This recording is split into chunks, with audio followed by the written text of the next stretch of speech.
সময় জুবিনদার পরে যদি কেউ হতে পারে সেটা হচ্ছে ডিজে অরুণ।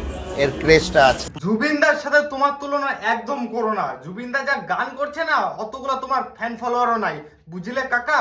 জাঙ্গা প্যান্ট পরছো তো ওটা খুলে রাস্তায় ঘুরাবে লোকে। সোশ্যাল মিডিয়া তোমার পরোটা বিক্রি করার দোকান না যে তুমি যখন যা ইচ্ছা তাই বলে দিবে, তাও আবার যেমন তেমন না। জুবিনদার নামে বলছে যে কিছুদিন আগে চলে গেছে সবাইকে ছেড়ে। ভাই ও এতগুলা গান করছে না, যতগুলা গান করছে তোমার অতগুলা ফ্যান ফলোয়ার নাই, বুঝলে কাকা? তুমি আজ পর্যন্ত অতগুলা পরোটা বিক্রি করতে পারো নাই যতগুলা ও গান লিখছে। মানুষ মদ খায় যদি এসব কথা বলতো তাহলে মানা যায়, কিন্তু এই ভাটবাজ কাকা পরোটা বিক্রি করতে করতে এমন ভাটবাজ বকছে এখন, মানে ধারণা করতে পারবে না ভাই। এইসব কথা একদম মাইনে নেওয়া যাচ্ছে না ওরা।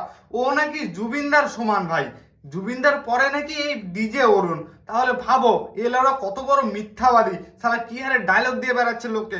বলছি কাকা একটু লিমিটে থাকো, বিশ্বাস করো সারা দুনিয়ার লোক কিন্তু এমনিতেই চইটে আছে মাথা, তোমাকে পাইলে একদম দিয়ে দিবে ধাই, কেউ ছাড়বে না। বলছি কাকা জাইঙ্গা প্যান্ট পরা শুরু করো, না হলে যে কেউ তোমার প্যান্ট খুলে দিতে পারে যখন তখন।